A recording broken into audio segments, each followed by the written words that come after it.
Welcome back. This is Gender Discourse, and today we are talking about foreign women tourists in India.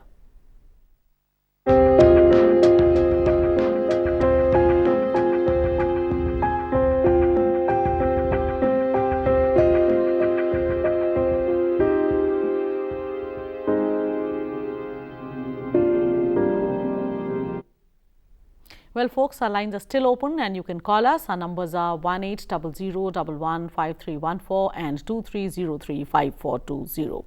And now we are joined by Paresh Panchal from Gujarat. So, Paresh ji, welcome to the show. जी, सबसे पहले देशवासियों को रमजान महीने की शुभकामनाएं मैं देता हूं और हमारे हिंदू लोगों को अधिक महीना भी कहा जाता है, उसकी भी शुभकामनाएं देता हूं। और फॉरेन वीमेन टूरिस्ट की हम बात करना चाहते हैं। मैंने देखा एयरपोर्ट पे जब ऐसी फॉरेन वीमेन्स टूरिस्ट जब उतरती है तो उनके लिए एयरपोर्ट पर ही एक ऐसी सुविधा होनी चाहिए, इसका ऐसा उनको गाइडेंस मिलना चाहिए या गवर्नमेंट का ऐसा टेबल होना चाहिए जिसके कारण उनको कहाँ जाना है, कहाँ से कहाँ जाना है, उनको क्या क्या सेवाएं मिल सकती हैं, वो भी एक जानकारी देनी चाहिए। उनको खतरा क्या क्या हो सकता है कौन सी जगह पर, वो भी जानकारी उनको एक बात देनी चाहिए। दूसरा मैंने और इंटरनल इंडिया में घूमने वाले जो टूरिस्ट होते हैं, माने कि भले वो फॉरेन के हो लेकिन वो ट्रेन में भी सफर करते हैं, तो ट्रेन हर एक ऐसे बड़े रेलवे स्टेशन हो वहां पर भी एक फॉरेन टूरिस्ट के लिए गाइडलाइन के लिए भी एक टेबल होना जरूरी है। दूसरा हमने देखे कि जो महिला गाइड होती हैं, जो टूरिस्ट प्लेस होते हैं वहाँ जो गाइड्स होते हैं, तो उनमें अगर महिला गाइड्स भी हो तो ऐसी विमेन्स को बहुत इससे फायदा हो सकता है। तो ऐसी महिला गाइडों की संख्या भी बढ़ाने के लिए क्या कुछ कार्यक्रम करने चाहिए। और जो मैंने सुझाव दिए कि रेलवे स्टेशन या एयरपोर्ट पर ऐसी व्यवस्था होनी चाहिए कि ऐसी टूरिस्ट महिलाओं को Paresh, I think, thank you so much for joining us. I've got what you're trying to say. I would want Mr. Venkat Narayanan to comment on this because seems like a valid suggestion. See, this has to be taken care in globally. I agree with your point, but media should act in support of these things. Government has taken, they have to come forward with the good directives also. The concerned state governments, they should concentrate more on the tourist spots, as he was telling about the airport and other places also. Right. Airport is one of the places where you can get all this, whatever you're talking about, this area. Janpad. Yes, airport is a place where we can see.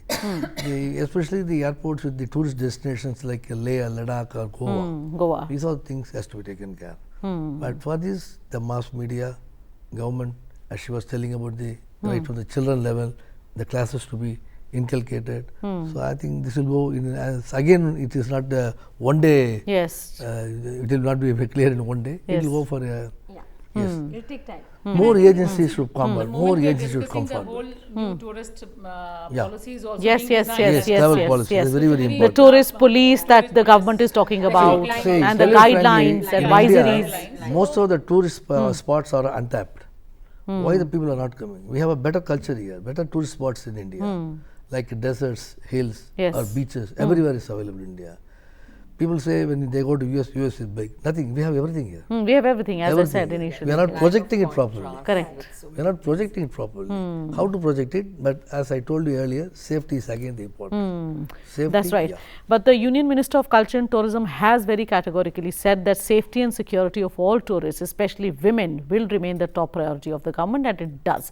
So, So Raji Lakshmi, but do you think that even then we don't really see too many steps on the ground being taken? Absolutely. See, first of all, we must understand one thing, that like the way the Indian culture is, that when a guest comes to your house, you go out of the way to make your guest comfortable.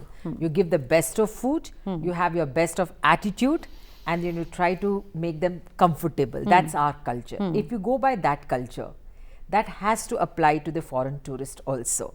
So therefore, if they are visiting your country, then you have to be at your best. That attitude should be there. But unfortunately, as I said, and I repeatedly say the same thing again and again, the mindset of the people is something which they have constructed in an entirely opposite sense. In the sense, there is one way, in any case in India, the way the women is looked at is something which is very objectionable. As she rightly said, that we have a patriarchal thing and which is perpetuating in all our minds. That goes 10 steps ahead when we look at a foreign women. And unfortunately, the state or the people around don't make them that comfortable, in the sense we don't have any guidelines in place, though the No, well, I would like to inform you that the government has recently introduced a booklet which is called Welcome to India Tips for Tourists.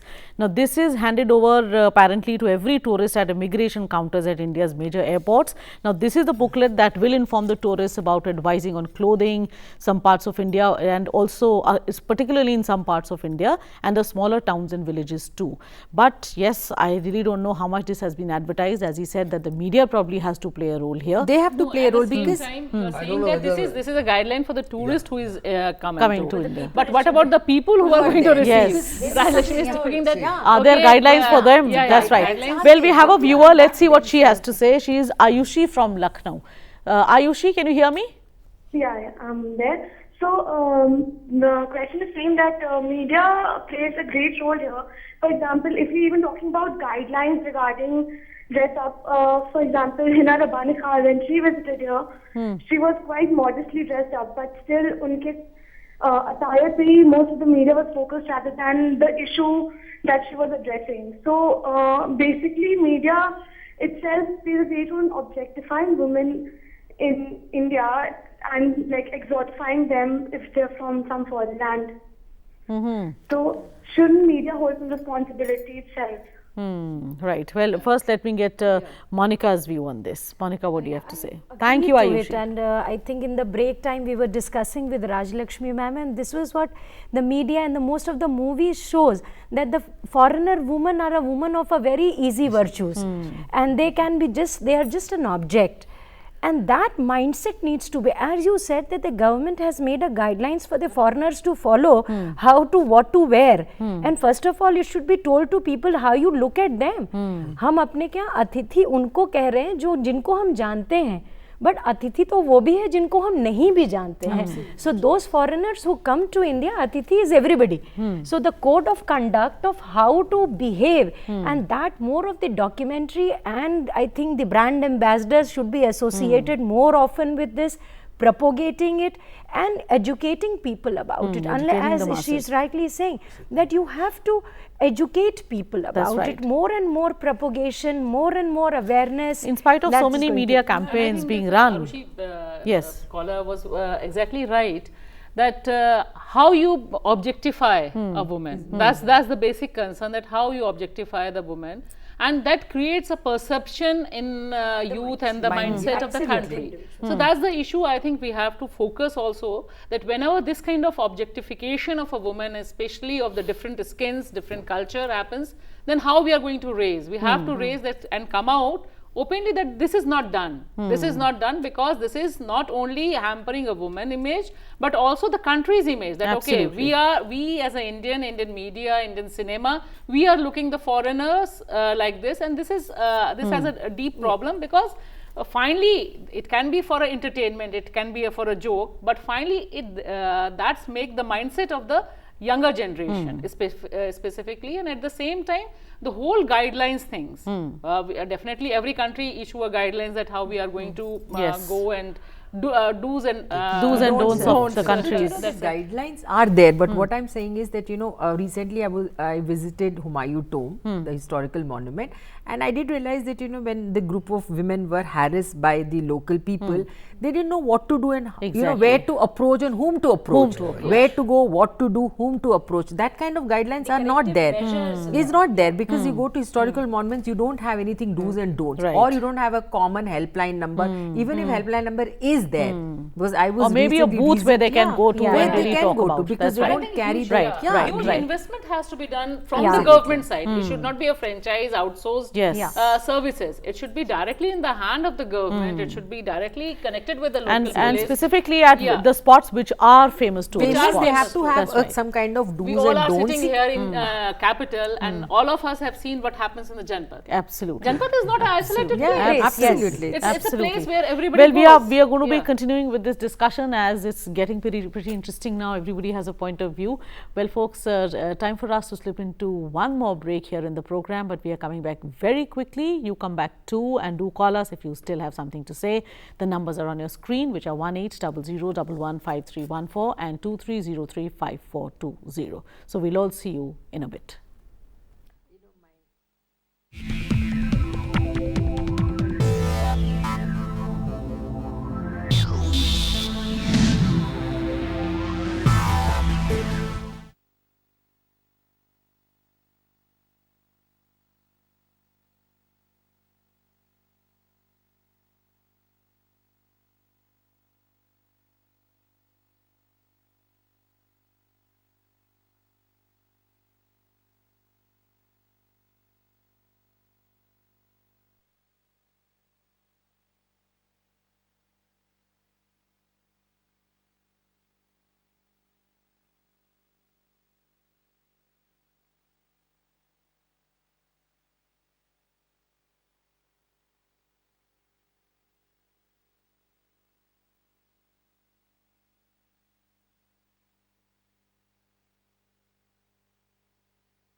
Welcome back. This is Gender Discourse, and today we are talking about foreign women tourists in India.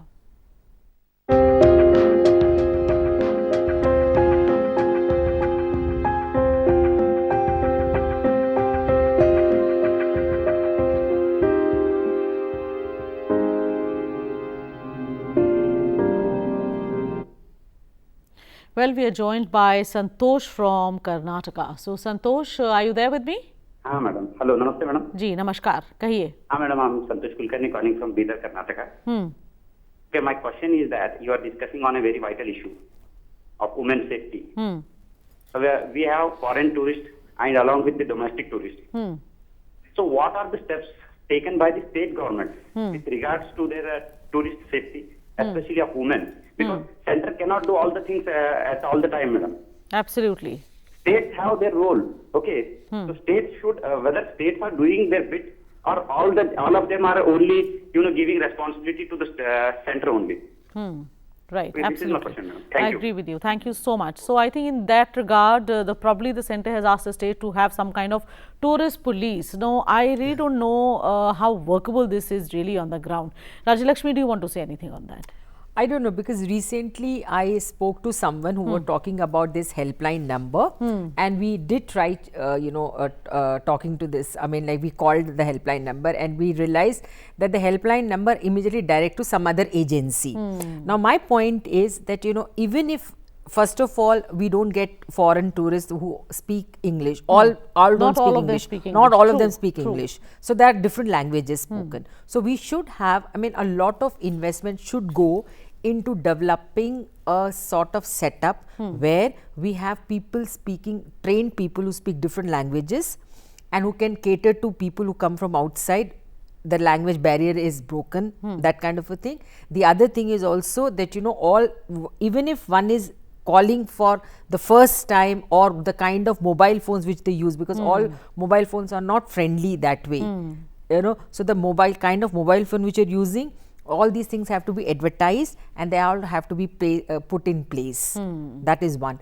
Two, also, it's very embarrassing to keep on saying that, we have to do, they have to do this, they have to do this, they have to do this. We also have to make sure that we change from our own side and try to make them comfortable. In case somebody is having a problem, it is our duty to immediately go to their rescue and make sure that you make them comfortable as much as you can. That's true. That is also Even very, as very citizens. important. That as Yes. citizen, that is our prime duty. The state has to do some kind of measures, which we just mentioned about the helpline, about the do's and don'ts, about the thing that they have to be advertised properly.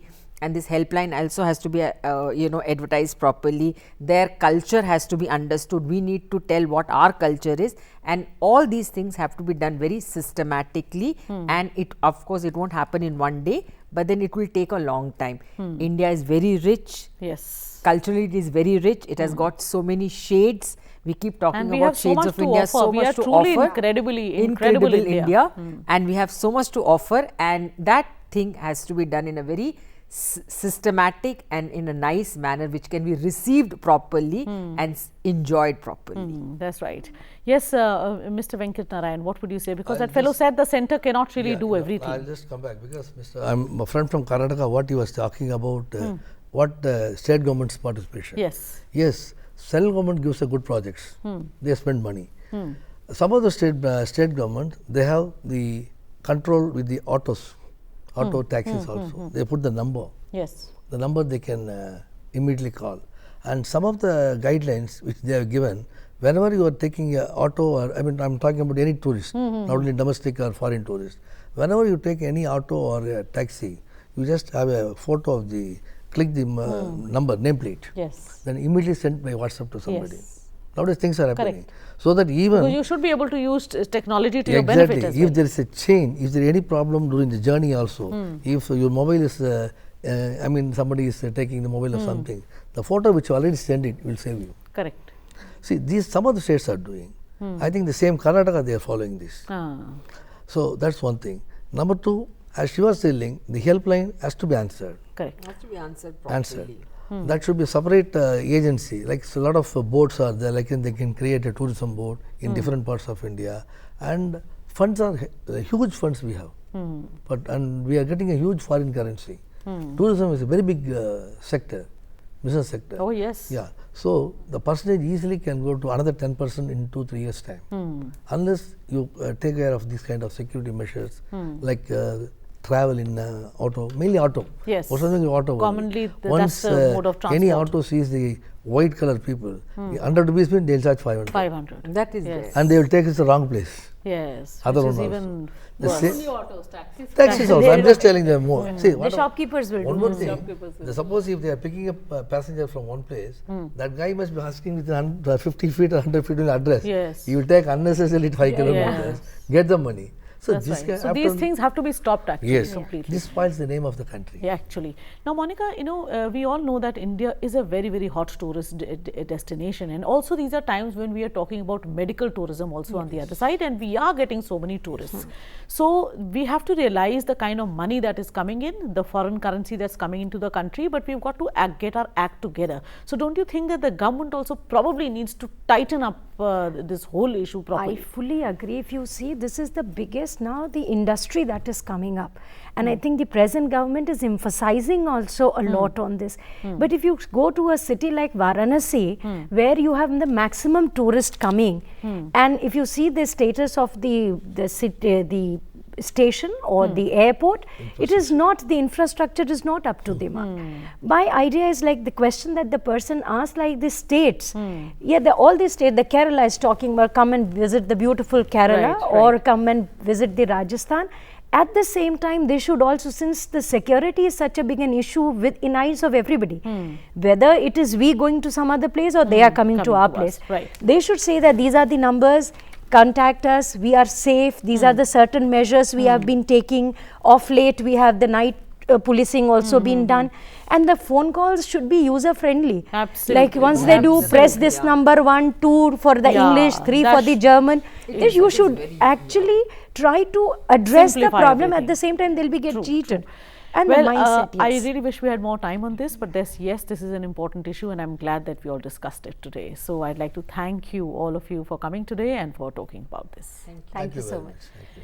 Well, folks, Atithi Deva Bhava. Let these words not just remain in our scriptures or for us to do in our classrooms. Let's just justify them completely. An incredible India that we are all known for, let's also justify that, because that can be done only when you and I participate in this huge, huge movement. Because we know that when tourists come to India, they also bring in a lot of money to the country, which is used for our own purposes. So we have to realize that now that we are promoting even health tourism to such an extent, we have to get our act together. And as far as helplines go, as everybody here is saying, let them be user friendly and let them not be directed to 10 different directions. One number should be the one-stop call for everybody, and people should be able to respond. And as far as tourist policing is concerned, that's important. But more than that, we need to police ourselves. Let's not just take these foreigners for a ride, because that is the message that they carry across to different continents. And we definitely do not want to be labeled as cheats. So let's all take care of this country and take it forward together. So Atithi Deva Bhava is something that we'll have to abide by. So thank you so much for watching. Catch me next week when we'll be taking up another issue on gender discourse. Till then, this is Lottie Alaric saying goodbye and take very good care of yourselves.